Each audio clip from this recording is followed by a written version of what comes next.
Oh, you want to play psycho killer? Can I be the helpless victim? Cross your eyes and scream, man. Scream for your life. Welcome. I'm your Scream Queen, Jenica Olin. This is my 23rd episode. My theme for this month is April Fuels Fury, with some gotcha moments where the punchline is your death. This whole month is about people expecting one thing but getting something completely different. Women's revenge is a dish best served cold.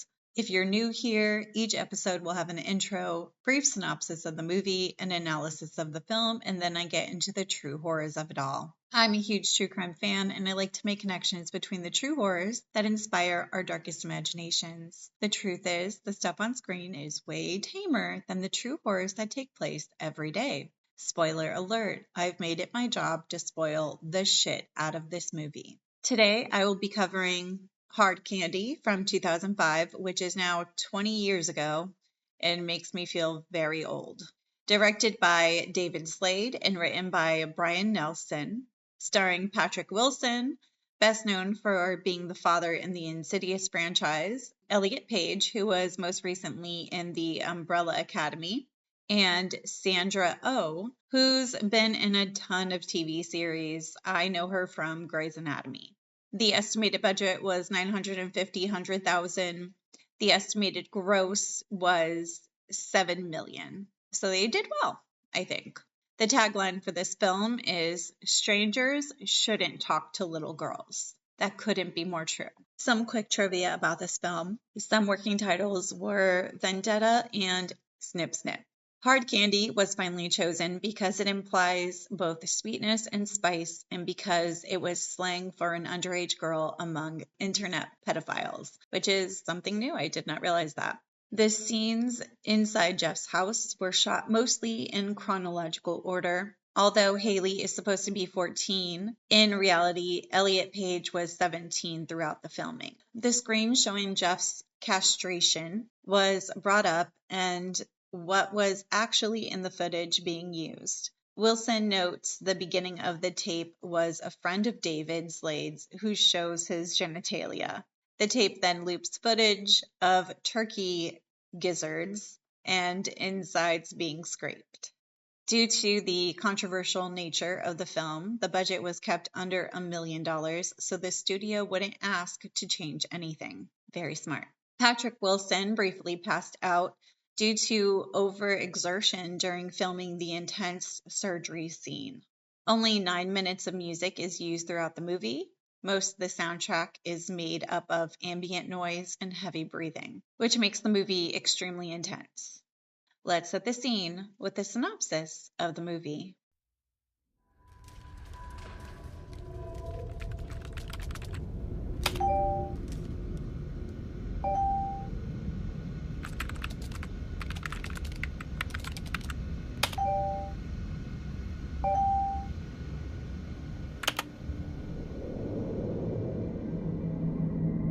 Jeff? Hayley? He just doesn't really look like the kind of guy who has to meet girls over the internet. Well, I think it's better to meet people online first. Get to know what they're like inside. You work as a photographer, you find out real quick. People's faces lie. Does my face lie? That is so good. Do you want some? Sure.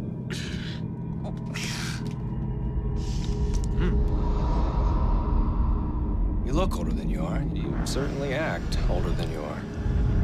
The movie opens with a chat window between Lensman 319 and Thong Girl 14. It's obvious that they have been chatting, and they make a plan to meet at a local coffee shop that day at 11 a.m. At the coffee shop, we meet Thong Girl 14, Hayley Stark, who's eating a piece of chocolate cake. Jeff Culver walks up to her. She turns and sheepishly smiles, asking, "Jeff?" She tells him that he doesn't seem like the kind of guy that needs to meet girls on the internet. He says that he prefers it that way because he gets to meet the person first, and then, as a photographer, he has found that faces lie. They sit and talk in there for a while as the camera pans over a poster of a missing girl, Donna. on the message board behind him. He has a live concert MP3 of a band that he loves at his apartment, and she invites herself over to listen to it, even though they both decide that it's crazy to do so. They drive in his car to his home. It seems to be some distance from town, and they show the windy roads he takes to get there. There are pictures of scantily clad young models on his walls. Hayley takes an immediate interest in these pictures and asks how many of these girls he slept with. One in particular, Janelle, has the date 3/19 on it, and Jeff gets antsy when Hayley takes it off the wall. He gets her a drink while she's listening to the MP3, and she says she doesn't drink anything she hasn't mixed herself.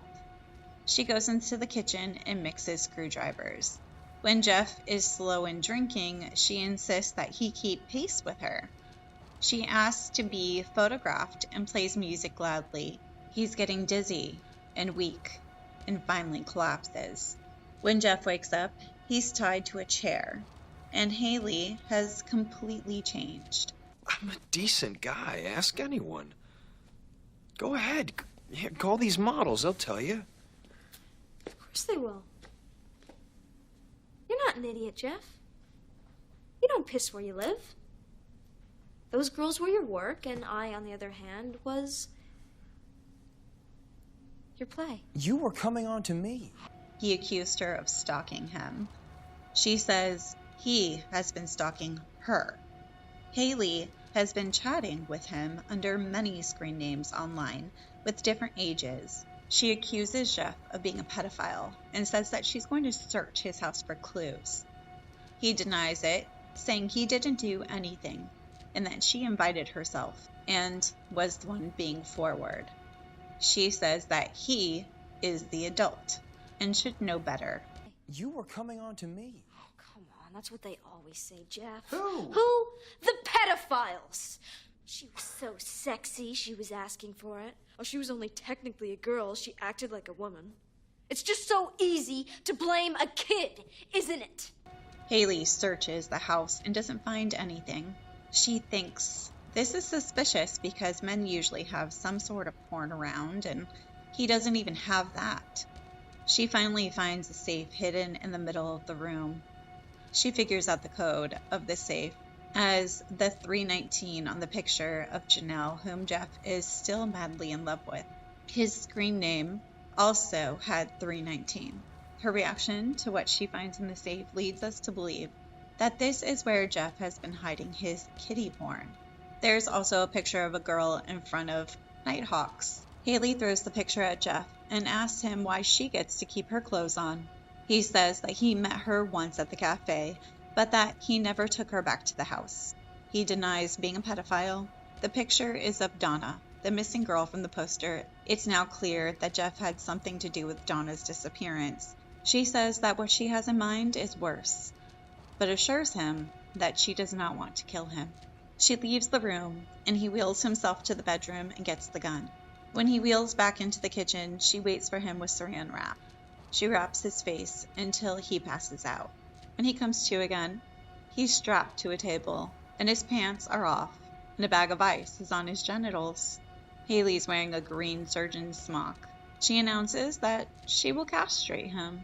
He cries, but she says it's the only way. This would be so much easier if I had, like, a nurse or something, but, you know, I asked my friend if she'd help me castrate a guy, and, well, she made all these, like, ooky sounds, like I was asking her to swallow worms or something.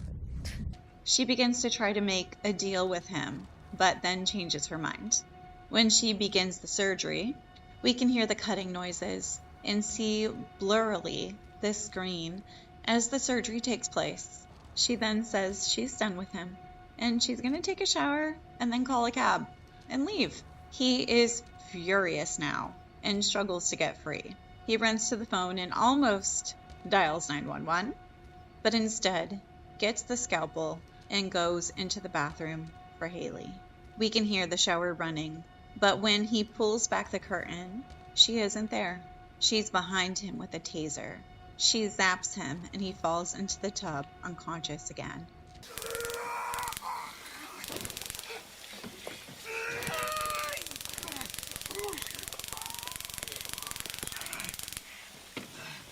Then we see him tied up in a contraption with a noose around his neck and standing on a chair. She offers him redemption in the form of a clean reputation. If he would hang himself, she would get rid of the evidence and no one would ever know. A neighbor visits at this time. She tells the neighbor that she's his niece. The neighbor asks her what she was doing on the roof because she saw her while she was in her garden. Hayley slips up when she says she was on the roof to check a leak. The neighbor asks if it had rained earlier that day. When Hayley goes back in the house, Jeff starts to say that the neighbor knows she's phony and that she's going to find her out. And now she's not going to get away with this because someone's seen her. He lunges at Hayley and manages to free himself. She runs around the building, gets the rope, and goes to the roof. He grabs a knife and finally finds Hayley on the roof. What took you so long?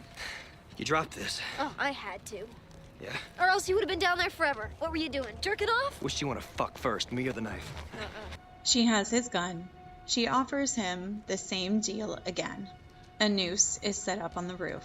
If he will hang himself, no one will know about the little girls. Jeff confesses that he watched, but the other guy didn't let him take photos of Donna during the act, but that he didn't kill her. He says he will give Hayley the name of the person if she would spare him. Hayley says she already knows his name.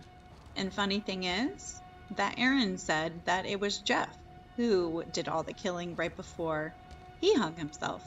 Jeff understands now that Hayley has set this all up from the beginning. She puts the noose on his neck and says, "I promise to get rid of the evidence. No one will know." Meanwhile, Janelle has arrived and is downstairs ringing the doorbell. Jeff jumps. Hayley looks over the edge and says, "Or not." You know, it's funny.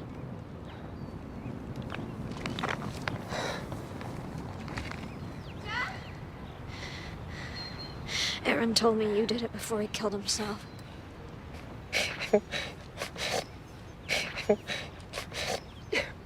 It was him. It wasn't me.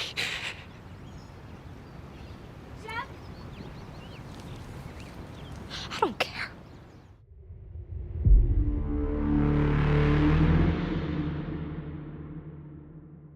All right, so now it's time to talk horror, and today my guest is Melanie with Screen Queen Reviews. Not to be confused with Scream Queen, but Screen Queen. So what are you working on, and where can people find you? Okay, so people can find me on YouTube under Screen Queen Reviews or on Instagram. I'm really active on Instagram, so if you reach out to me through a direct message, I will more than likely reply. Right now, I really enjoy doing deep dives. I just did a deep dive into Twilight and the effect on pop culture that it had. I have a video coming out tonight that is about, girls who I thought should have been final girls. And I like to go into the movies that I like and kind of review them in a different way. I love to do research with them. So it's kind of like I'll talk about facts about the movie, things that I didn't know about the movie that you might not know about the movie, go into a play-by-play of the movie, and then end it with positives and negatives that I had about the movie. So a different kind of review, but it's nice. Yeah, no, it's super fun. I'm sure you're on IMDb all the time. Yeah. Me too. Yeah, I do a ton of research. It's part of what I really love about this because it is so reflective of society and especially the times and the norms and things like that. So yeah, and I mean it's fun because if you don't normally research, movies that you are watching, you get to find out so many different things and it's really cool. I enjoy it. Yeah. Which normally the average person does not research the movies that they're watching. It's right. Because you wouldn't think to do it. And so it's like, oh, you get to learn all these different things about it. And yeah, it's really fun. Yeah. Well, super cool. I am always happy to have another Scream Queen on here with me. I especially love supporting women in the genre and talking to women and getting women's perspectives. Like, I feel like I don't get enough women on here. I And know, yeah. there are so many women in horror.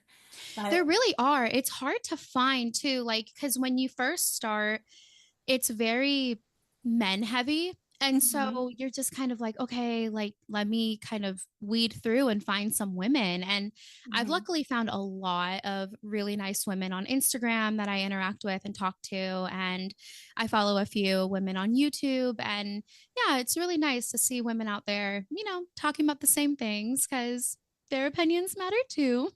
Yes, I would argue more. I would argue we have a better understanding of these things. But don't come for me, men, because I don't give a shit. Stay out of the comments.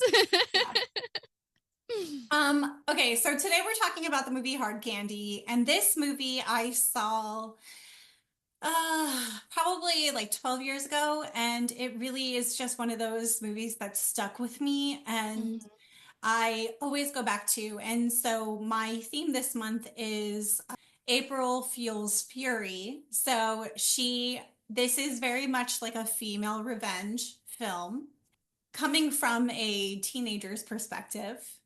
And Yes. a lot of people have strong feelings about this one. Yeah. What was your initial reaction upon watching this film? So this was a first time watch for me. I had never even heard of the movie. I had never seen anything about it. So I went in completely blind. I didn't look up what it was about beforehand. I wanted to give a genuine reaction to the film. And yeah, I was shocked. I think Elliot Page gave such an amazing performance. I'm not sure how old he was when this was filmed, but to play that young 14-year-old, and to do the things that his character did at that time, we'll get into it, but I was shocked. I was shocked. I had to watch it in two sittings, honestly. So I watched the first part and I had to like give myself a little bit of a break because at first I was like, okay, is this going to be a slow pacing film? But then as it got into it, I was like, oh no, no, no. I need to take a bit of a break right now. Yeah. Went back and it just got crazier as as the film goes on. You're like, oh wow, okay. Yeah, and the man who plays Jeff from Sinister and not Sinister, Insidious and Conjuring, I was also like getting the ick because I'm like, I've seen you in so many films and I enjoy you, but here I am watching you and I'm disgusted. Yeah, no, that's very true. I like that you called it the ick because that's something that people will use when they talk about like a relationship. Like, oh no, he did this one thing and now I have like the ick. Like, Yeah, definitely, I saw him in this first before I saw any of those other films. And so seeing him play like a father figure, I'm like, no. I know. I think that's why I never got into those movies too. This probably ruined it for me. Honestly, if I had seen this first, it would have also ruined it for me. I would have never been able to watch The Conjuring and look at him the same. I would have just been thinking of this character. So I'm actually glad I did Yeah. not see it first. So we're going to get into some of the themes of this film, and this is a really heavy one. Yeah. And I don't know how old you are, but I'm in my late 30s. I'm 31. Okay. So do you remember chat rooms and things like that? Yes. Yeah. Yes. That was in the very beginning of the film when they have them in the chat room and you're seeing them, chatting with each other. I just Mhm. immediately went back in my mind to AIM Instant Messenger or any type, even like Omegle, honestly, or Mhm. any type of chat room that Yeah. was really popular around the time that we were growing up. Yeah. And I was just thinking, oh my God, if the things that have happened to children who have been in these chat rooms. Yeah. It takes you back to that time when you would be Mhm. in these chat rooms and people would just randomly message you ASL with Yeah. Oh, yeah. text location. And being an idiot, I was definitely a teenage girl, like 13 years old in these rooms, giving out my age, giving out the fact that I'm a female, and giving out Yeah. the fact that I live in Florida. I'm such an idiot. But you didn't know better. No, And you didn't. You no, didn't know the consequences. no, you didn't. And you really thought, like, what if I connect with this person? And this is Hmm. so dangerous for like those teens that are feeling isolated. Maybe they're being picked on or they don't have a good relationship with their parents and things like that. They're easy targets for these groomers. They are. And it's terrifying. Like that first conversation that you see in the movie, like my stomach, like my heart just like sinks. Yeah. And I'm like, oh, he's like trying to set up a time to meet with her. Did you ever have anyone try to meet up with you from the internet? No. So that was something that I've actually never done that. Like I've never talked to someone online that I didn't, already know. But Good girl. I could understand watching it. I had friends who did, so I've learned all about that. And I know that it's really easy to fall into that because when you're younger, it's like your lifeline is the internet. Your lifeline is talking on, well, then it was chat rooms, but like now it's like Instagram, TikTok, all of those things. So it's like that's your life. And if you meet someone that you connect with, you're like, or you think you connect with, then You yeah. know, it's an escape in a lot of ways. And kids, especially, they don't realize the dangers that are connected to it. They have this invincibility complex. Right. I think we have that honestly, even as we get older, until you experience trauma, Mhm. you, at least I know for me, I have lived a life where I think, oh, well, that's not going to happen to me. That's not going to happen to me. And, when it does happen to you, it really does alter your mind because you're like, I've spent my whole life thinking nothing bad would ever happen to me. No one I know would ever die, like things like that. And when you're a kid, you don't think, oh, well, one day, yeah, things could happen. You're even more far Mhm. from reality. No, yeah. It's a very scary thing. Yeah. In the movie, she's 12 or 14, Yeah, I sorry. think she's He's 14. 14 and he's a 32-year-old man, and they're planning to meet up at a restaurant. I mean, could you imagine? Like, could you imagine? Like, that would be no. Like talking to no, No, no. no. That's just I couldn't even imagine that. Especially like he doesn't fake that he's 32. Like, a lot No. of these other groomers and things, they'll pretend like they're other kids and Right. try to meet up with you, use like fake pictures, all that kind of stuff. But he's like honest that he's 32. But I mean, we'll get into the whole predator versus prey in this Yes. movie, and it's a very tricky thing here. Hmm. Part of the reason why I love this film, but I was definitely one of those fucking idiots. And that was a kid and was chatting with people, and they would start having really uncomfortable conversations with me as a Yeah. small child, like sexually explicit conversations. Yeah. Fucked up. If you're one of those people that does that to kids, you should be castrated. Yeah. And Special place in hell for you. that's a spoiler. Um, wholeheartedly support the castration. One thing that because earlier you said, for children who have, strained relationships with their parents or, issues with people that they are in school with, that's Mhm. something that he kind of tried to play against her at some point where he Yes. was like basically trying to use her mother and her father and all of this against her. And she was like, not today, buddy. Like, you're not tricking me. And Yeah. I'm like, ew, like, you're Yeah. a grown man. You're That's a what grown groomers do, man. though. That's what Yeah. groomers do. They manipulate, Mm-hmm. they make you feel isolated. And then Yes. they want you to believe that, there's no one that's going to help you. No one Yeah. is going to care about what happens to you. I Or mean, like they're the only ones who care. yeah, because I mean, how are you? That's how you control people, isolate. Mm-hmm. And trying to get kids to keep secrets. Kids don't keep secrets.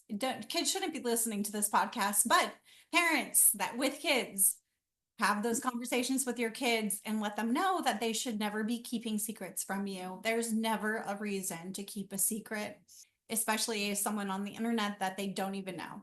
Yeah. So, actually, I found some statistics. 1 in 5 children who use computer chat rooms have been approached by pedophiles, according to the head of the Internet Crime Forum. This was a 2001 Guardian article. So, this movie came out in 2005. So, I go with the statistics from that time period because I will say that there was a lot less safety protocols put in place back in 2005 than there are now. It just wasn't a focus. People didn't realize how dangerous it was until kids literally started going missing. And then they had to look up their search history and find out who they were chatting with and what was going on. And people had no idea that this was a thing. There was a big learning curve when I was growing up, and it very scary, very scary. That's terrifying. There's clearly a problem out there of which parents are not fully aware. And, it's still important, even in today's age where there's more information about these things, to have these conversations with your kids and things like that. But I'll get more into that at the end. But, yeah, I think the biggest initial theme in here is going to be internet safety and children that are being groomed.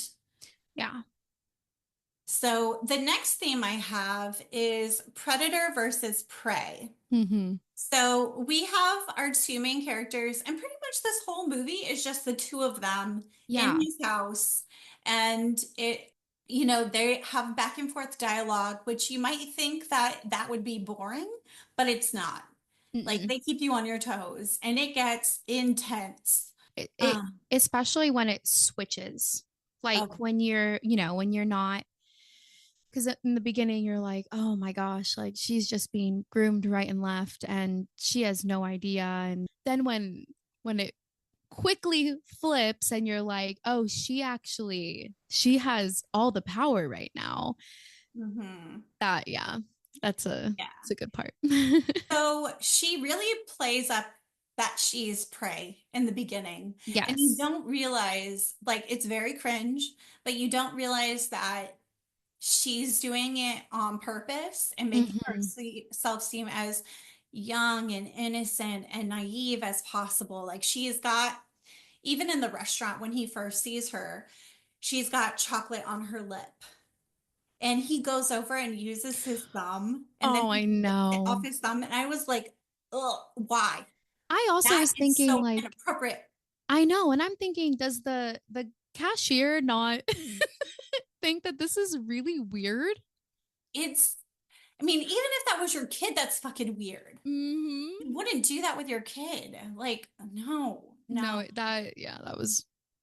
And Ugh. then he's like, Hayley says, like, oh, you don't look like the kind of person that would need to meet someone on the internet. And she points out, like, I I really see it as like she is pointing out all the obvious pitfalls and awkward things to see if he catches onto it or tries to fix any of his behavior. And she Yeah. acts really innocent about it, but she does point out a lot of things. And he just doesn't even rationalizes it and keeps going, and he keeps his grooming momentum Yep. up. Yeah, So, like, do you think she was doing that to see if maybe he would back out, like if he would leave? Or yeah. I mean, shortly after the chocolate scene, then she's changing her shirt and kind of like, giving him a little bit of a show, and he's like, oh, don't do that, like you're gonna, like, just being gross. And I'm like, yeah. ew, old man, leave. Oh, yeah. I mean, and she's doing it all on purpose. And Mm-hmm. you don't realize it until the very end, but everything that she does is very methodical, very Yes, planned out. everything from the very like everything from step 1 to step 50. It was Yeah. all thought And out. he's just like laying those breadcrumbs, right? He's Mhm. like, he does everything and just enough where he could have plausible deniability. And Yeah. be like, oh, well, she went along with it or she initiated it.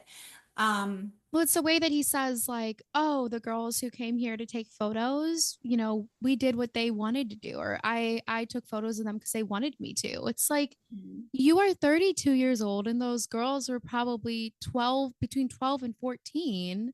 mhm. They can't tell you what they want and don't want.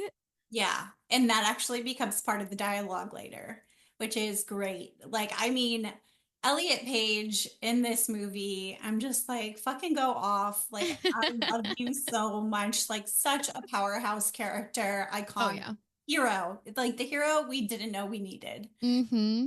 So the film subverts expectations by portraying the seemingly innocent Haley Stark as one who takes control of the situation, turning the tables on her predator, Jeff. Did you notice her red sweater? Like the zip up sweater. Yeah, Yeah. I saw your comment on this, the Little Red Riding Hood. yeah. Mm-hmm. So they deny that it's a reference to Little Red Riding Hood. Mm-hmm. I can't help but make that comparison. Especially when like at the end, when she puts it back on and flips the hood up and, you know, goes off, you're like, okay. Yeah. And he's definitely acting like the big bad wolf. Oh, And yeah.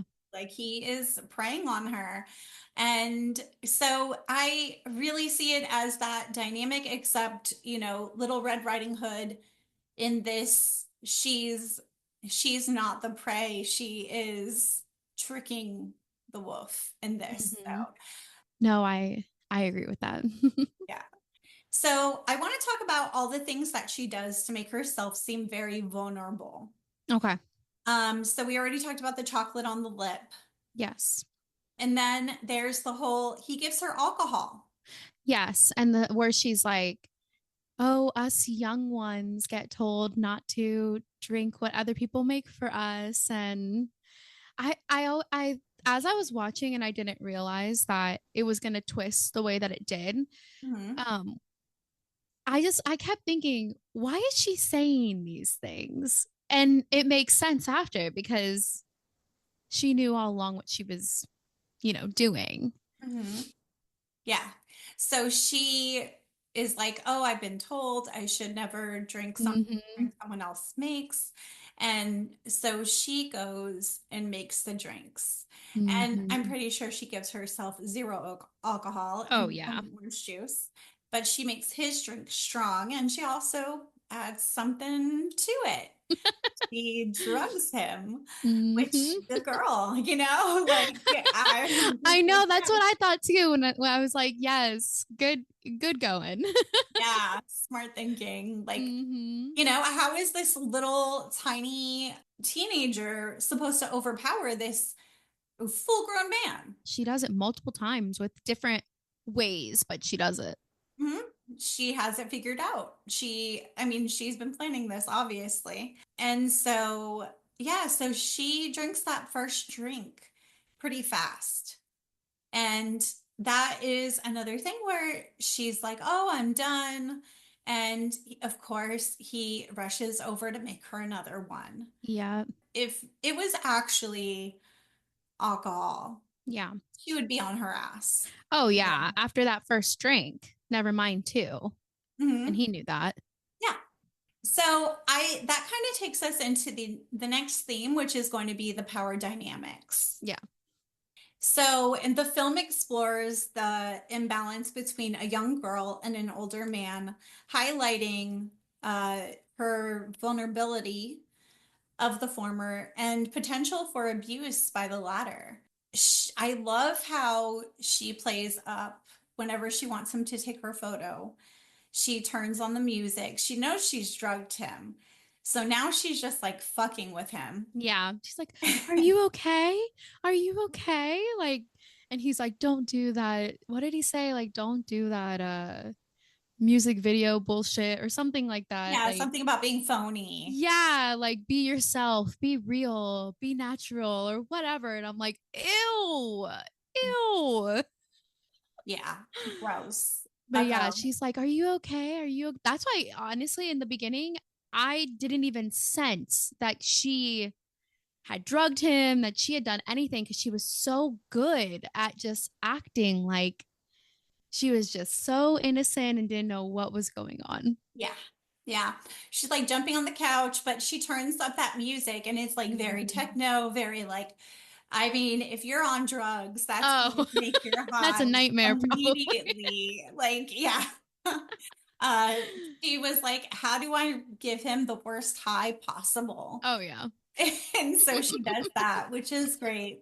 So one thing I thought was interesting about Patrick Wilson when it came to the power dynamics, like he definitely plays the nice guy up, like Yes. that persona up. I'm the innocent. What do you mean? Like I'm just doing my job type thing. Yeah. Definitely where his anyone who knows him would probably say only positive things about him. Yeah. Yeah, he definitely gives off the vibe. But I mean, he said it himself, like, "Oh no, I only took photos of them.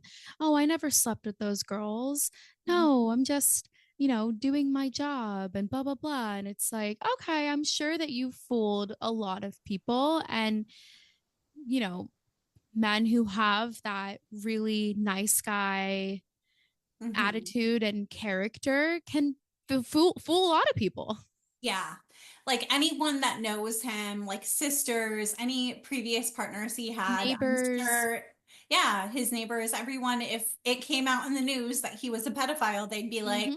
oh, I would have never thought that. I would have Yep. never known that he was like that. He's Yeah. definitely one of those characters, Yeah. which is a very scary thing because he's very likable. But he notes, like, he talks about the difficulty of being so positive and putting on this really fake face of, like, I'm a good guy, and also doing such dark things. Yeah. So his acting in that position is amazing. Like both of them are amazing. I agree. His acting specifically, like Elliot Page was on a different level, I feel, just like for what the character's age, what the character was meant to do, everything, it was a completely different level. As for him, there were moments in the movie where I was truly questioning whether or not he was actually a pedophile. Like, were you actually doing these things? Were you actually grooming these girls? Because everything that he presented when, the script flipped and she was trying to get it out of him, and he was giving so much of, I'm innocent, you've got the wrong guy. And at one point I'm like, do we have the wrong guy? Yeah, But then no, I'm it like, does. It no. it fucks with you, especially when he's on the table. We're not sure what the situation is. I at Oh least we've God, that seen scene. enough until that point where I'm like, okay, he deserves this in some way. Like, yeah, I'm okay with it. Yeah, the torment and like the messing around and like, the tying him up and all of that. Like, yeah, it's warranted. I mean, you're gonna bring a child into your home for nasty things and they turn on you. Yeah, you deserve what you got.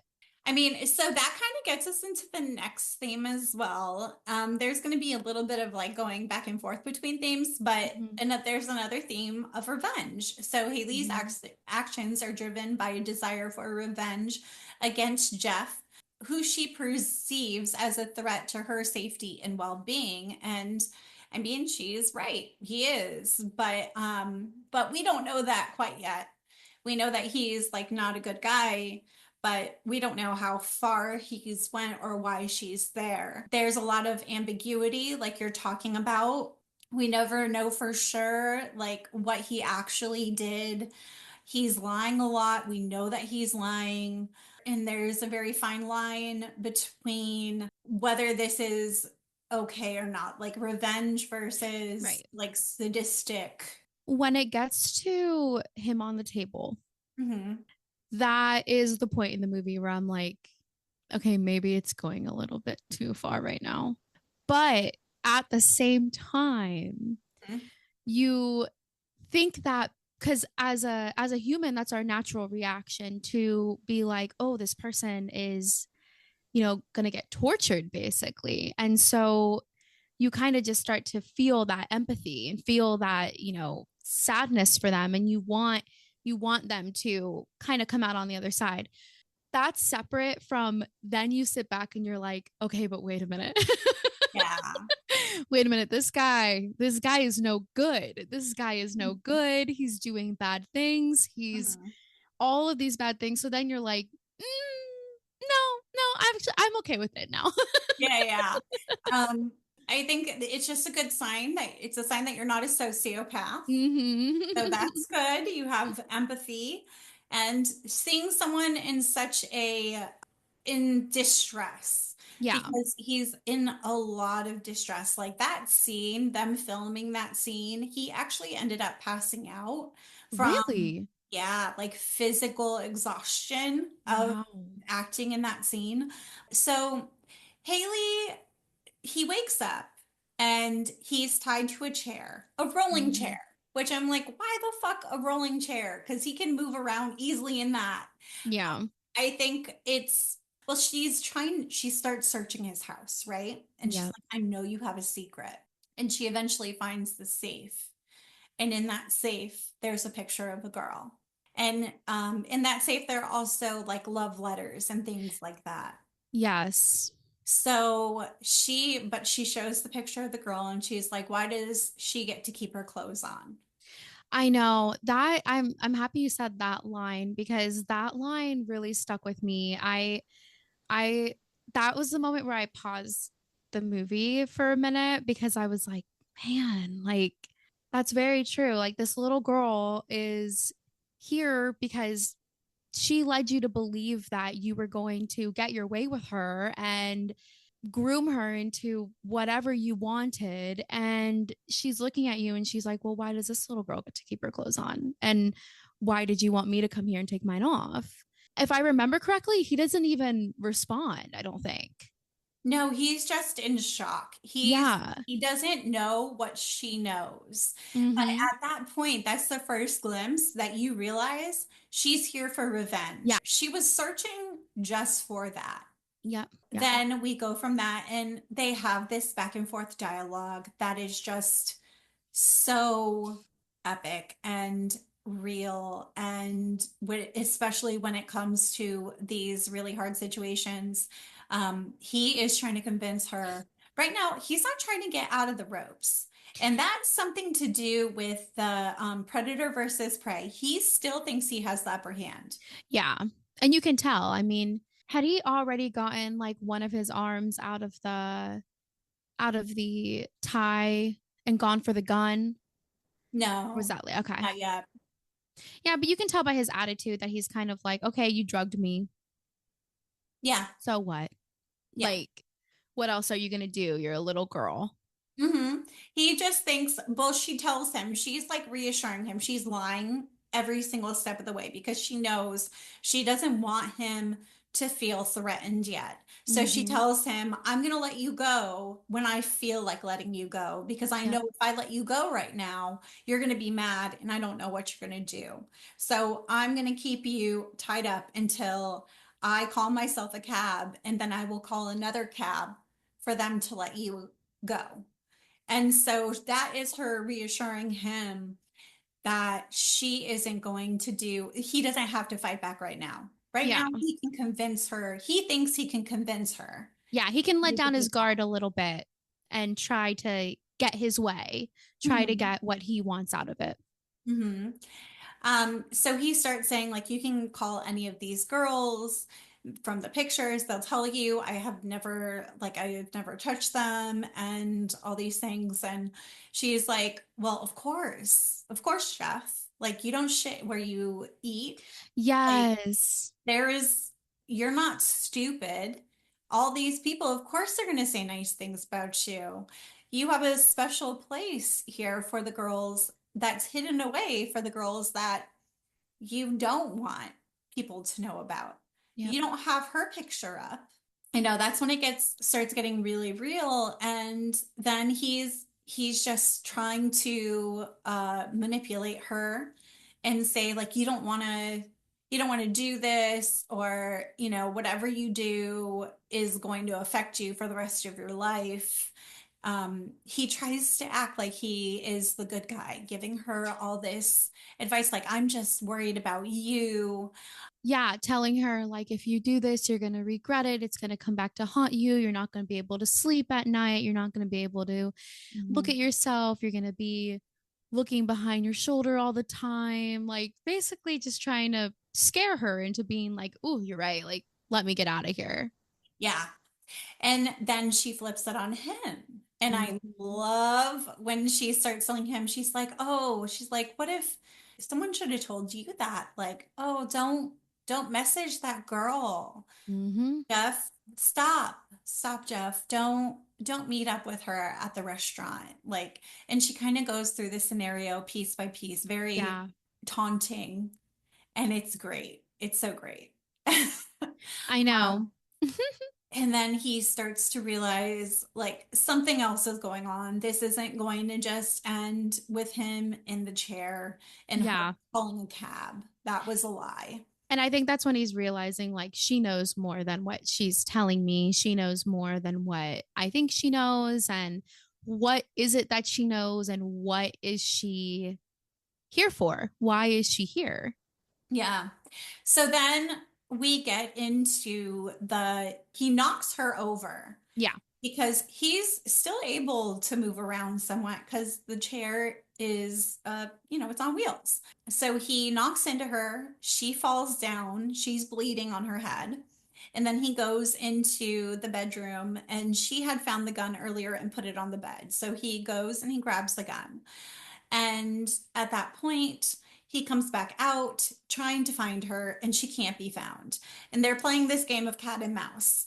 But she already was prepared for anything that was going to happen.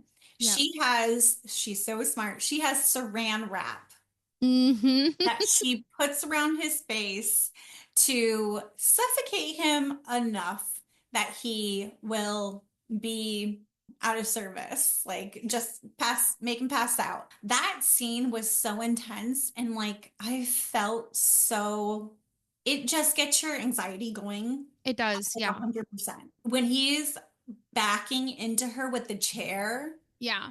And then her reaction after she has suffocated him with the saran wrap, and after she's just like, like, it kind of looks like she's about to throw up a little bit. She's a little nervous. She's kind of like, what the hell did I just do? Did I actually just do that? Mhm. That was an intense moment. That was a yeah, that moment gets you because you're like, you remember in that moment that she's a 14-year-old girl. Yeah. She's just a little girl who is in this big position, this adult position right now, and she's just a child. Yeah, and it's a very scary situation that she's Yeah. in. And I mean, that is so painful for someone to ram into you like that, like Yeah. especially what, like a 250-pound man ramming into you like Yes. that. Like, I mean, I'm sure she was bruised after that. I can't imagine how horrible that would feel. But, she's very smart and she is very fast. Yes. So he wakes up and he is in the kitchen, and she has a videotape, and she's playing up the fact that she's like, I love that you have all this equipment here so you can see what I'm doing. Mm-hmm. It's so funny. His pants are down, she's icing uh icing his testicles, prepping him for surgery. Mm-hmm. Um And yeah, so then he realizes, like, oh shit, like, what the fuck is happening? Oh yeah. He's like, what in the world? And she's saying things like, what was it? Like, is that where she says my dad always told me, or was that when she was poisoning him? That she said, my dad didn't tell me how much of this to use. Yeah, it was when she was poisoning him. My dad didn't tell me how much to use of this. So sorry if I use too much. And then as she's getting ready to prep for surgery, she's saying all these things to him too that he's just like, what? Oh my God, it's so great. That whole dialogue, that string of dialogue that she has in Mm-hmm. well, first of all, she had a bunch of books with her, and then you find out Yes. that those are medical books. And she's basically like this child genius. And she goes on about, like, oh, I asked a friend if she would help me castrate a man. And she was like, ugh, she acted like I was asking her to, like, swallow a worm. It's so funny how she downplays the whole Oh situation. yeah. She's like, no And big deal. It might hurt. yeah. And then when she's like, spoilers, she doesn't actually castrate him. It's a video that is being played on repeat. Or it's like a pre-recorded video to, like, freak him out. I think she just doesn't want to do that to herself, probably. Yeah. He definitely deserved to be castrated, but It's very much like psychological mhm, torture. Like yes. she wants him to think that she's going to do it, to think that she's actually doing it in the moment, Mhm. and get out of him what she wants. And you can tell that he just gives up at that point. I give up. Like I have nothing left if that's what you're doing. And she's just like, it's gonna be really hard to have sex and you're gonna go to all these Yeah, all these she's physicals and the doctors are gonna be like, what happened? Yeah, she's like, you're gonna want to. She's like giving him, basically, like, she's a doctor giving, like, aftercare protocol for his wound. And then she takes off one of his first ball. And he can't tell because he's completely numbed. And I'm Yes. sure she is doing, like, tugging and stuff to, like, make it seem like that's Yeah, what I she's think she put a doing. clamp, didn't she? She had a clamp that she put on there. Yeah, she's like, oh, I can't just leave you with one because, if you were left with one, it would make you walk like crooked or something. She's like, you'd walk with a limp, and, I don't want to leave you like that. And she's like, it wouldn't be much punishment anyway because people can still have kids with one testicle. So, I have to take both of them. So, Yeah. She puts them in cups. yeah.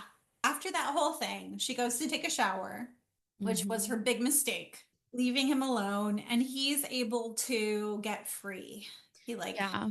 But she finally. was one step ahead in that moment because when he did get free and he went to the shower to attack her, she Mhm. wasn't even in there. It's like she sensed or heard that he had gotten out and she attacked him, when he was trying to attack her. Yeah, she had the taser, The taser. and Yeah. you're combining taser and water, so you're, like, double electrocuting. Yeah. And the moment when she lifts that taser up and then she just goes, ugh, and like really gets him again that last time, I was like, that's anger that you're letting out right now. And he's just down. Yeah. But okay, so I kind of skipped something. You realize that he wasn't actually castrated when he Mhm. takes the clip off and he says, I'm all there. Yeah. So then you realize, okay, she was just fucking with him. What did she put in the cups? I don't know, because it looked like there was blood in there. I know. That's why at that point I was like, well, wait a minute, because there's blood like everywhere. There's blood in the cups. They made it a point to show the cups again. And I'm Mhm. thinking, what did she put in the cups?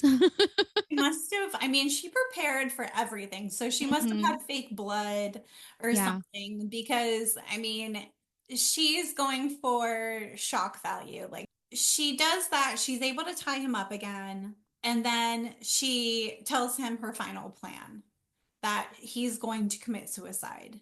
And Mhm. you see her make the phone call to the ex Yeah. about coming over, but he doesn't know that yet. Which leads me to a question. Do you think her real name was Hayley? Because I No. don't. Okay. Okay. Because she says this is Sergeant Hayley. And I'm like, in that moment, I'm like, okay, your name's not Hayley because you would never call and be like, Sergeant Hayley. Your No, name's not yeah. Hayley. Yeah, no. I think she lied about every single thing about herself. And Yeah. she even like he starts trying to manipulate her again and say like, Yep. "Oh, And is use this it like against a her. daddy issue thing? Is this?" And she's like, "You don't know anything about me." Yeah. She's like, you thought all that was real. Yeah. And he's like, then who are you? And she's like, don't worry about it. I was just like, "You think I'm gonna fucking tell you now?" Like insane. Hmm. Then he gets I know what it was. The neighbor comes over. That neighbor. That's a weird scene. That's a weird scene to me because I couldn't tell if the neighbor suspected something was up, if the neighbor was just one of those like nosy neighbors, or what was going on there. Because the neighbor's like, well, I saw you on the roof. Was it raining today? When she says, oh, there was a leak. Well, did it rain today? Yeah. And then just oh, I heard something in there. Yeah. Oh, do you babysit? Like just all the questions that she was asking. I thought there was going to be something that came out of the neighbor coming Mhm. over, but then I was like, wait a minute, what? Yeah. No, it was definitely like a weird scene. And I think it was kind of thrown in there to almost be like a red herring of, is she going to get caught? Like, are there going to be consequences for her in this? Yeah. But ultimately, I would say no, she did not. No, no. She got out of there. I think in that moment it really showed the bravery and courage of her character because she even before she closed the door, she gave the neighbor a look like, "Oh shit, am I going to get caught now?"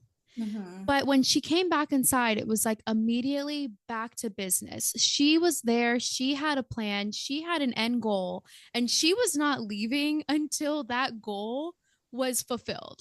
Yeah. And I think that just showed, like, once again, 14-year-old little girl, but brave as hell, Yeah. just ha- knew what she needed to do and was there to do it regardless of what was going to try to get in her way.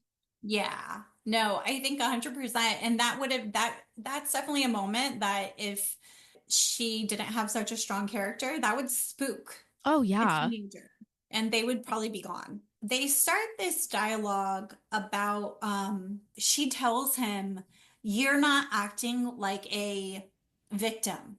You're not acting like," Mm.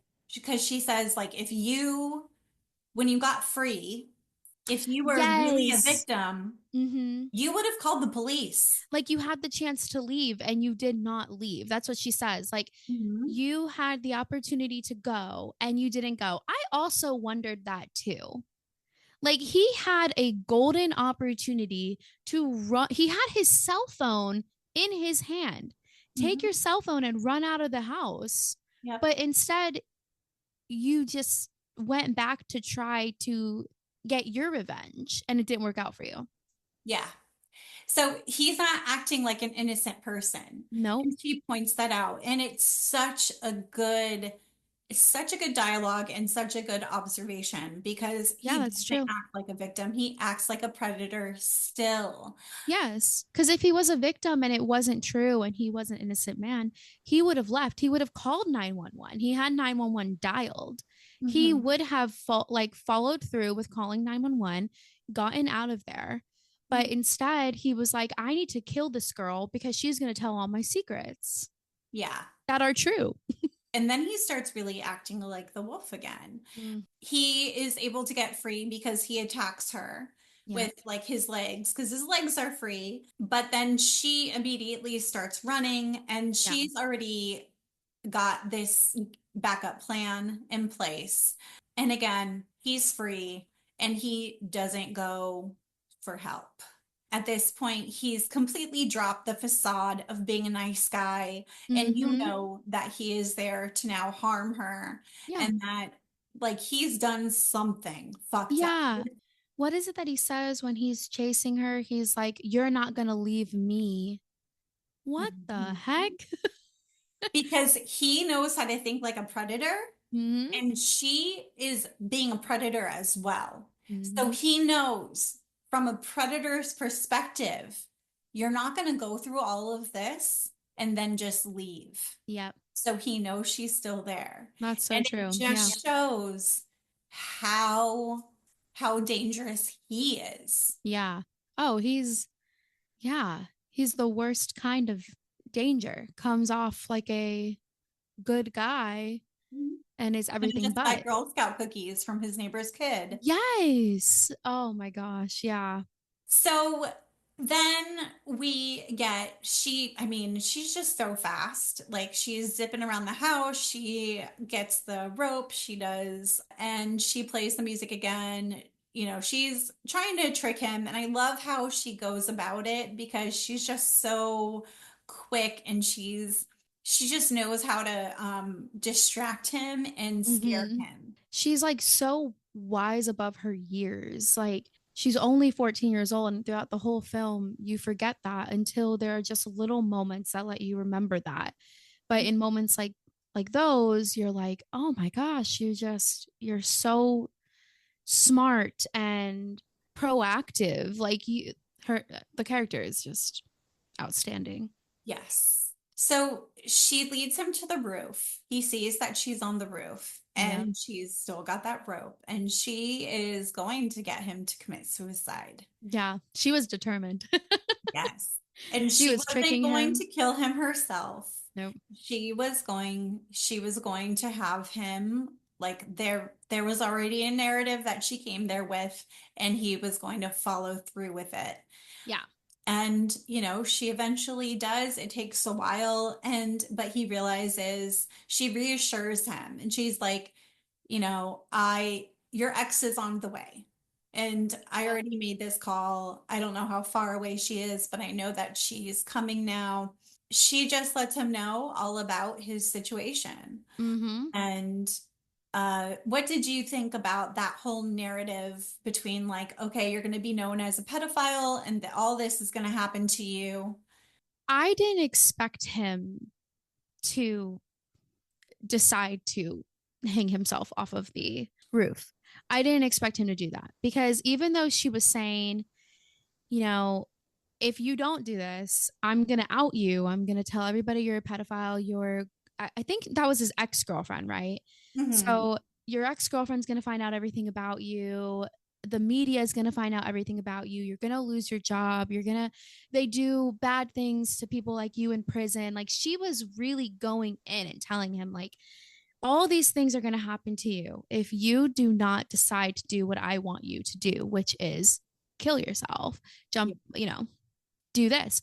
I expected him to try to attack her Mm-hmm. or to At that point, he could have. Very much. exactly. Yeah, and so I expected him to try to do that again, and it was like he accepted defeat, and I didn't expect that from his character. So it was kind of like he finally realized, like, I'm this really bad person and I have nowhere else to go or run Mm-hmm. because either way, it was also a cowardly thing, honestly. He Mm-hmm. would rather end his life than deal with the consequences of his actions. Yeah. And so I guess in a way it is something that his character would do. Yeah.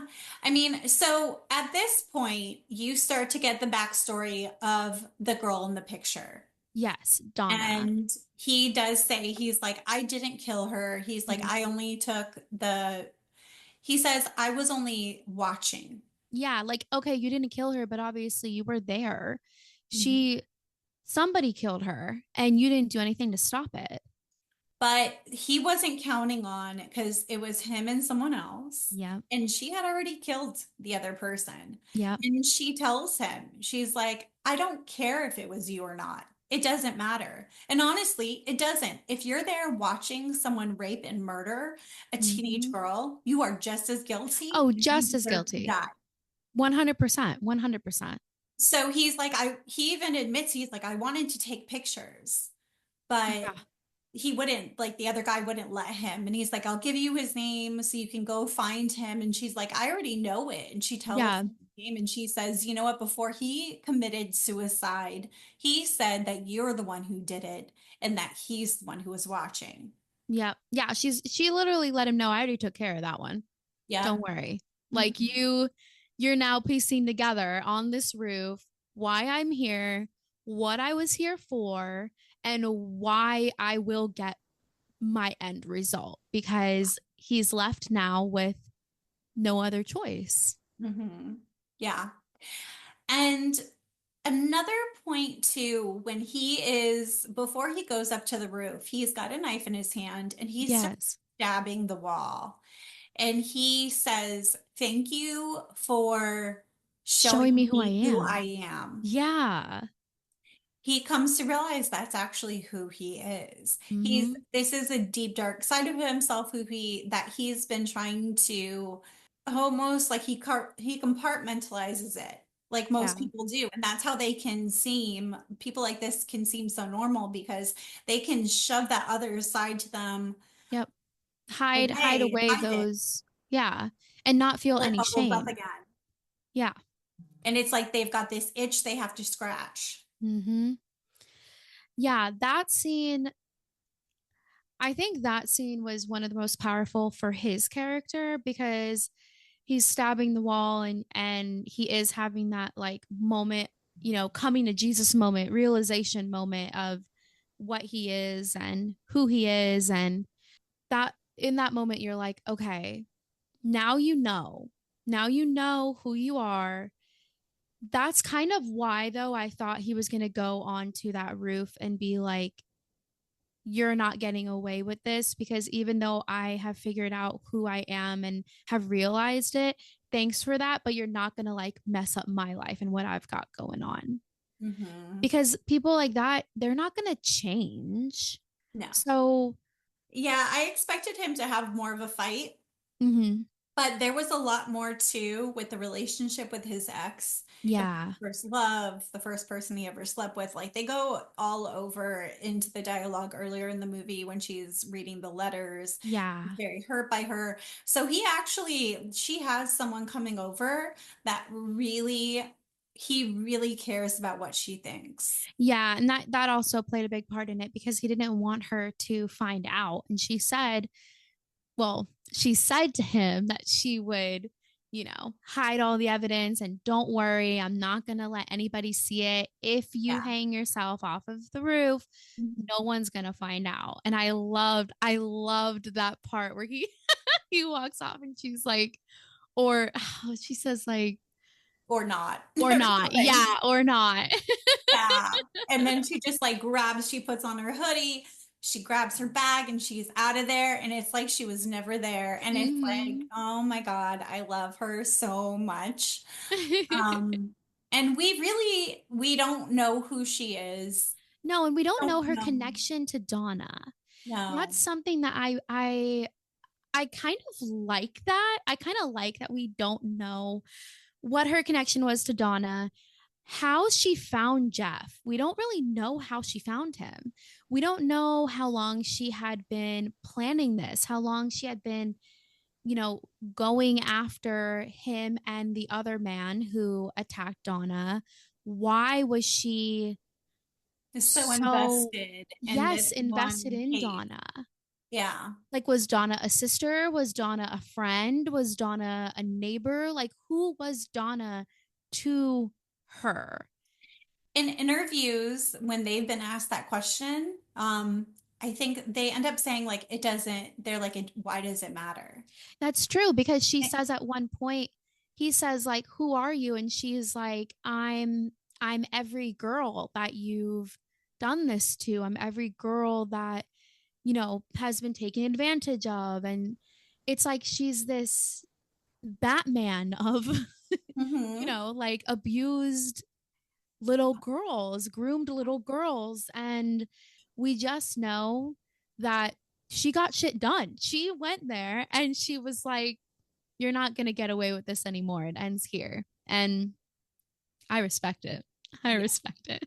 In every way, she is a fucking badass hero. And, Yeah. you know, she is there for all the girls that didn't have a voice and were taken advantage of. And I am all for it. Yeah. Elliot Page and Patrick Wilson, they discuss the varying opinions of hard candy from those who have seen it. I guess like this movie is very polarizing. It tells a story about, you know, victimization and predators and prey and things like that. And after watching the film, the reactions of their friends changed depend on whether they were around women or if there was men near the group. Wilson mentions one of his friends said they wanted to punch Hayley, and he notes how difficult the film was for his family to watch, particularly his wife. I find it really interesting because, as you know, our reaction is very strong because we're women who know how it feels to be you know, a target in society. Yeah. Comes to these things and be so vulnerable.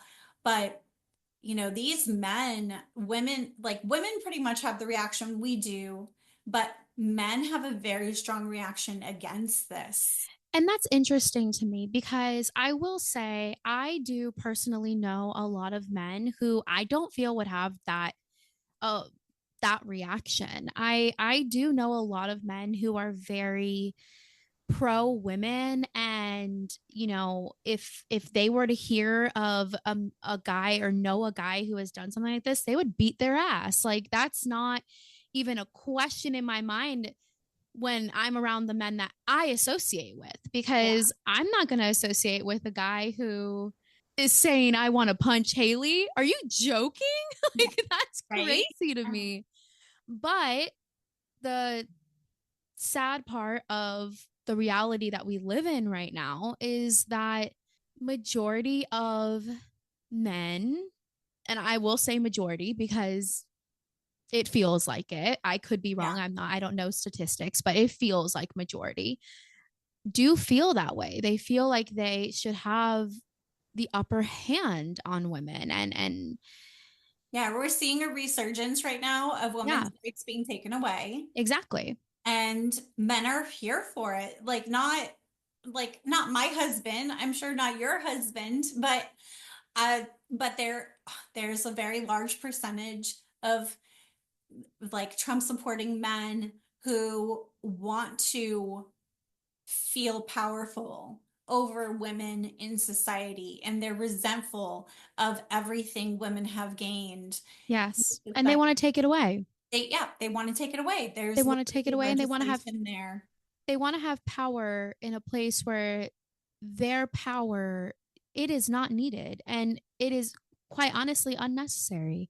Yeah. There is no reason for men to have power over women's bodies, etc., etc. I mean, we could go on for a whole other podcast in that entire situation. That's just not even needed. But I think this movie is so ambiguous. You don't really know, even at the end, you don't know if he's the one who actually murdered the girl or not. Right. And he's still saying he isn't. So I think a lot of these men who watch this movie, their initial reaction is like they don't know if Jeff is actually, you know, all these things that she's accusing him of. And you don't find out ever. No. For sure. And so they have such a problem with the idea of this small child having the advantage over them in this way and victimizing them. And yeah. I And mean, you know what I say? Sorry. no, it's okay. It's too fucking bad. I mean, it is the fear of the unknown. Okay. Let's say that, you know, the other man said, no, I didn't kill her. Jeff did. And Jeff saying, I didn't kill her. The other guy did. I was just there. There are so many situations where people justify just being there as, okay, well, I didn't pull the trigger. I didn't, do this. So it's okay that I was in, the situation because I didn't actually do it. Yeah. Well, let's say he didn't. He was there. He obviously was there to do bad things. He put himself in a horrible situation. And that aside, these men cannot deny that he isn't a pedophile who has done all of these terrible things And it's to not like these he girls. stopped. Huh? And it's not like he stopped. No, and it's not like he really had any real remorse. The scene where he's like stabbing the wall and realizes, thank you for showing me who I am. I still didn't really feel remorse from him. It's not like he had a mental breakdown where he was like, how could I have done these horrible things?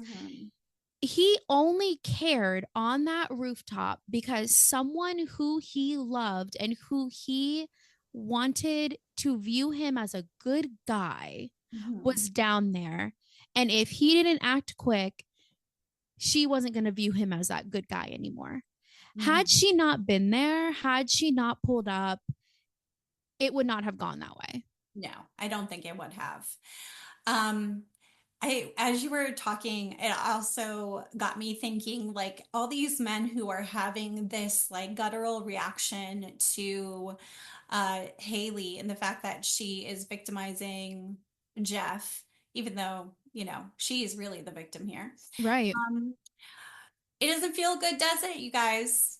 Guys, it doesn't feel good to be the victim. It doesn't feel good to watch someone and feel vulnerable and Yeah. weak and like someone else could have the upper hand and hurt you. Yeah. It doesn't feel good. Hayley is the victim in this situation. The man is not a victim. No matter how they wanted to make you think, make you empathize, make you, you can have moments in the movie like I had where I'm like, oh, I do kind of feel sorry for him. And then you snap out of it and you realize he is not a victim here. He is a bad man. She is a victim here. And just because she's strong and courageous and brave does not mean that she's any less of a victim. And I think that also plays a big part in it because men look at women who are powerful and they don't want to see it. They don't want to look at women like that and be like, you're the victim. Just know that we don't give a shit. And it doesn't feel good to be the victim. We don't care. And fuck good. Jeff. Yeah. Fuck Jeff. He deserved to die. He did. Castrated. He did horrible things and he had to reap the consequences. I mean, Hail Hayley. Hail Hayley. Okay, so that's pretty much all of it. I did have a game, so I am going to be sharing resources after this on internet safety, especially if you have a kid. You should check out the resources. I talk about, we're digital citizens. If you're on the internet, you have a responsibility to the people that you're interacting with. You have a responsibility to teach safety and practice safety on the internet. Stranger danger is not just for the streets. Stranger danger is also for this network that we have that is crazy and complex and multifaceted and scary, and kids do not know how to navigate it. No. Especially in a time right now where social media and digital media is bigger than it's ever been. So yeah, like there are more safety features than there have ever been. Like kids profiles can be private and things like that, but people also do catfishing and they make fake profiles and they pretend like they're kids. They pretend like they go to their school, all these things, and kids are easily tricked. They do not see themselves, like you had said before, you never, saw yourself as like, oh, that could happen to me. Yeah. That is the mentality of 99.9% of children. Yeah. So there are some resources. There's like a website called like Be Internet Awesome that I'm going to share, and then another website about keeping children safe online, and just there's like a quiz that you can take with your kids. I'm actually going to demonstrate one of these little websites with you. Okay. It's actually super cute and super fun. It's called Interland. I'm going to share my screen right now. It just says, okay, yep, there it is. You see it? Okay. Mhm. So this is Interland, and it is all about the internet and being safe. So we have the reality river. Don't fall for fate. That's cute. It's really cute. So I'm going to do this little quiz with you. We're only going to do like a few of the questions. I'll Okay. read them to you just to like make it more interactive. The river that runs through Interland flows with fact and fiction. Can you hear it? Yes. But things aren't always as they seem. Mm. Cross the rapids by using your best judgment. Watch out for fishers lurking in the water. They'll try to trick you. Isn't it so cute? That is so cute. On Yeah. the side of the river, correctly answer questions on each platform. All right. So you get an email with a hilarious subject line that is obviously a scam. Okay. Are you going to LOL, forward it to your friends for a laugh, but tell them not to click anything? Avoid clicking any links and mark it as spam, or delete it and forget it? The middle. Avoid clicking any links and mark it as spam. You're right. So you're a fisher dismisser. Yay! You and your BFF are taking online quizzes that predict your futures. One quiz asks for your birthday and mother's maiden name. Are you going to head over or hand over the info to see what the future holds? Close out the quiz site and don't visit it again. Put in a fake birthday and fake name to see if the quiz can still predict your future. Close it out. That's no good.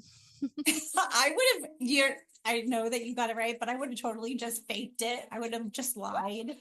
That's so funny. I know that. I mean, I would contemplate doing that too, but then I'd get nervous. I'd be like, oh no. Okay, think fast. You receive a friend request from someone you don't recognize. Mm-hmm. Reject thanks, but no thanks. Accept. Who doesn't love friends? The more the merrier. Accept them long enough to check out their profile, then decide. The first one. Although I will say as a child, I might have done the last one. Yeah. I think we all would have, and that's no Mm-hmm. problem. I could do this all day.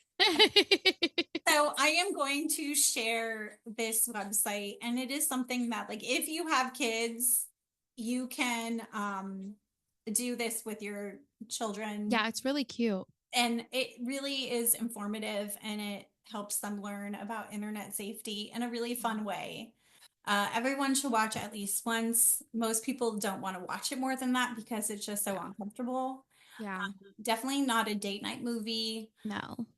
But I'm one of those rare people that I've probably seen it 4 times, and I just love this movie every single time. But that's because I'm like a vengeful bitch. So I don't know if I'll watch it again.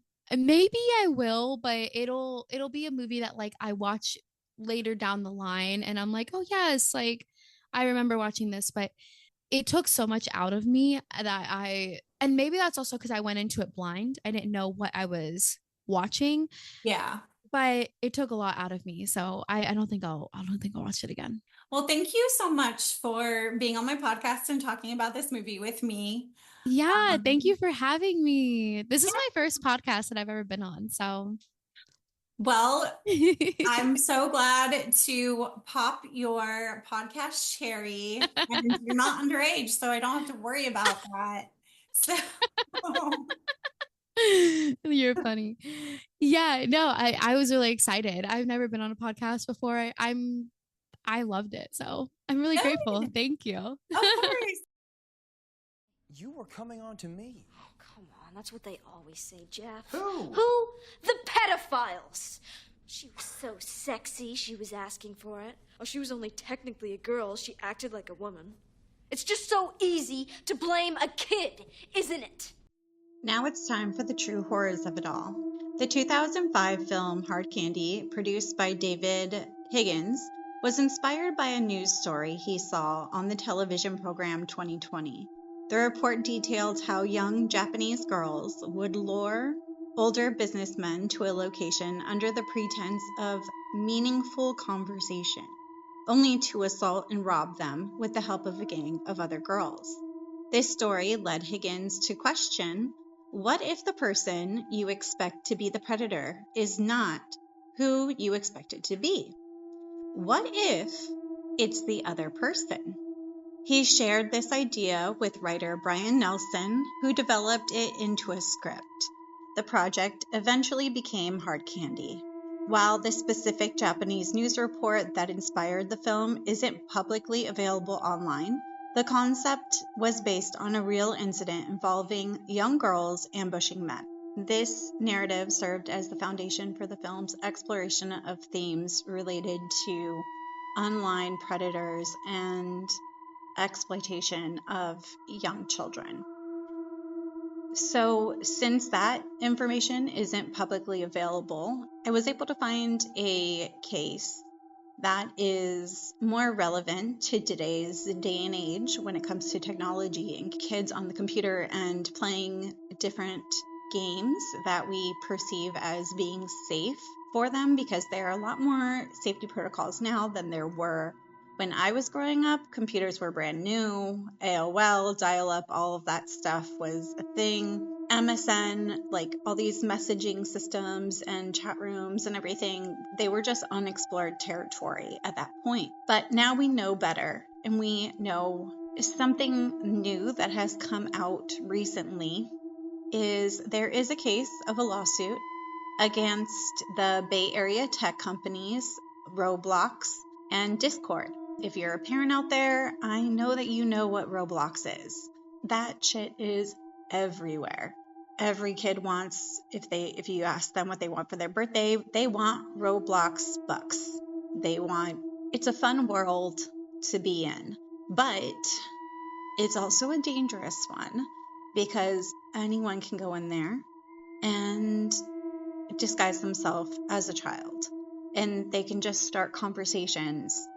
So there was a 13-year-old boy, and he was on Roblox and Discord, and his parents are suing the platforms because of their lack of safeguards allowing predators to sexually exploit and abuse minors. The lawsuit states that the video game and messaging companies' misrepresentation of safety on their apps and certain aspects of their design allowed an adult user to sexually coerce their son. As a result of their negligence, the child suffered extensive psychological harm. According to attorneys, sexual predators are able to use the popular Roblox game platform to meet and groom children, then move to Discord, where they can chat via text, voice, and video messages. There's a systematic failure for safety and a systemic set of misrepresentations, said Alexandra Walsh. She's one of the lawyers representing the 13-year-old in the lawsuit. So she says, horrifically, our client in this case is one child of many who have been grievously injured as a result of that. The boy is unnamed in the lawsuit for obvious reasons, but he first created an account in Roblox and Discord in 2023, so this was recent, with permission from his father, who was assured by the company's online posts that minors on their platform are safe. Last year, the boy's parents discovered disturbing messages on their child's phone from an adult who was threatening him and demanding nude photos and sexually explicit content. This is something that is happening more and more. It's called sexploitation, and this has actually led to minors committing suicide. And this is a very heavy subject, so this is something to take very seriously and talk to your children about. this is something that's out there. This isn't something that you can just ignore. So upon further investigation, it revealed that the boy had already sent pictures in exchange for Robux, the video game's online currency, and had previously made plans to meet up in person. Shortly after, his parents reported the adult user, who attorneys identified as Sebastian Romero, 27-year-old, to law enforcement in New Jersey, where they lived at the time. After raiding Romero's home, police found reason to believe he was responsible for sexual exploitation of more than 20 other minors.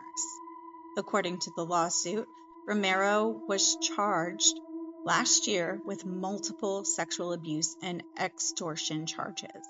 So, how can we help? How can we help kids and teens use the internet safely? We can blame the parents. We can say that the parents should have been checking on every app, should have been looking at what he was doing, should have noticed something in the kid's behavior. But that's just too easy. That's too easy for us to blame the people that are the victim. We need to, instead of blaming the victims, we need to blame the perpetrators. And the person in this case is Sebastian Romero. He has a name.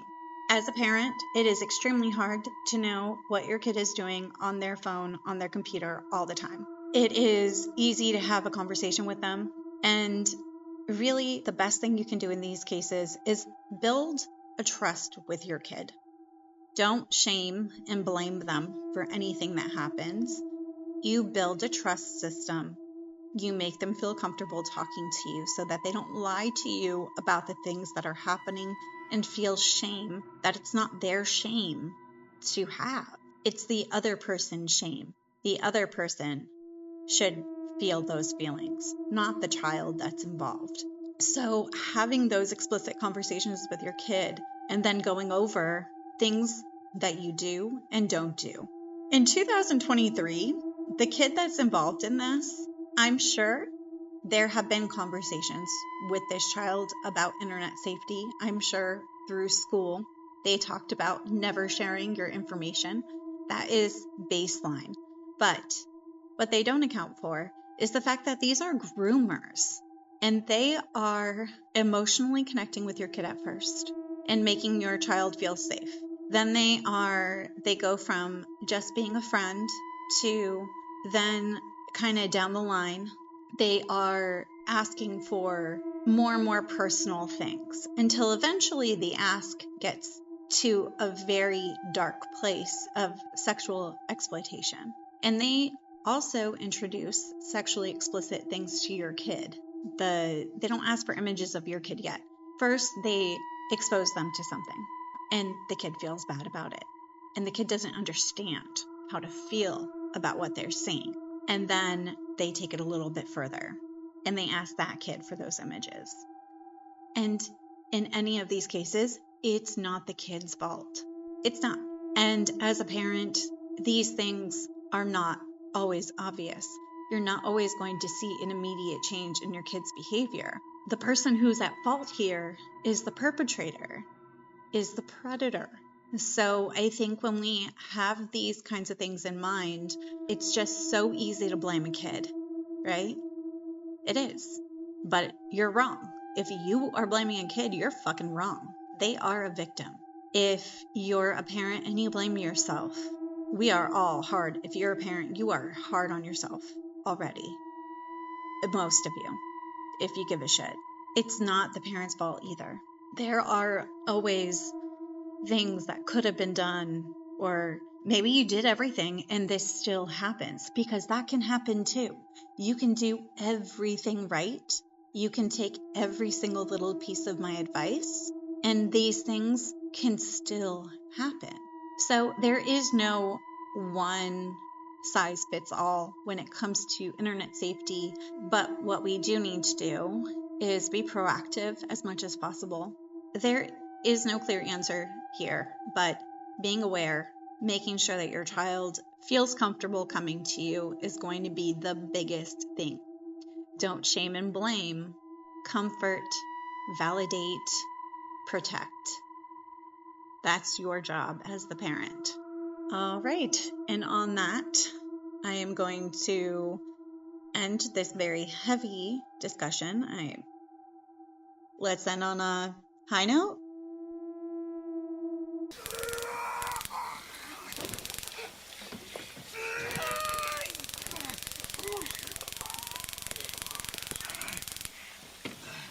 I have my weekly horror update. The new movie, The Ugly Stepsister, is going to be in theaters on Friday, April 18th. I will be seeing this movie on Easter with a lovely fellow Scream Queen. I'm very excited about this one.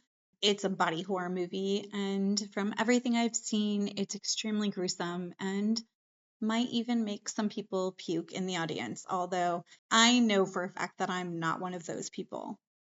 It's been announced that Killer Clowns may have a long-awaited return to the screen. Apparently, Ryan Gosling is on board to produce a new Killer Clowns from Outer Space project for Amazon and MGM Studios. I love Killer Clowns. There's a new trailer for Danny Boyle's 28 Days Later that should be online on the day of this episode being released. The movie is coming out into theaters on June 20th. That whole month I'm going to be covering zombies just because of this movie. The iconic Christmas slasher movie Silent Night, Deadly Night is getting a reboot directed by Mike Nelson, who also directed Wrong Turn and then the VHS 85 film. It's been announced that Rohan Campbell from Halloween Ends and the Monkey is going to be playing the iconic slasher Billy Chapman. So I'm interested to see that. I watched the first episode of season 2, The Last of Us.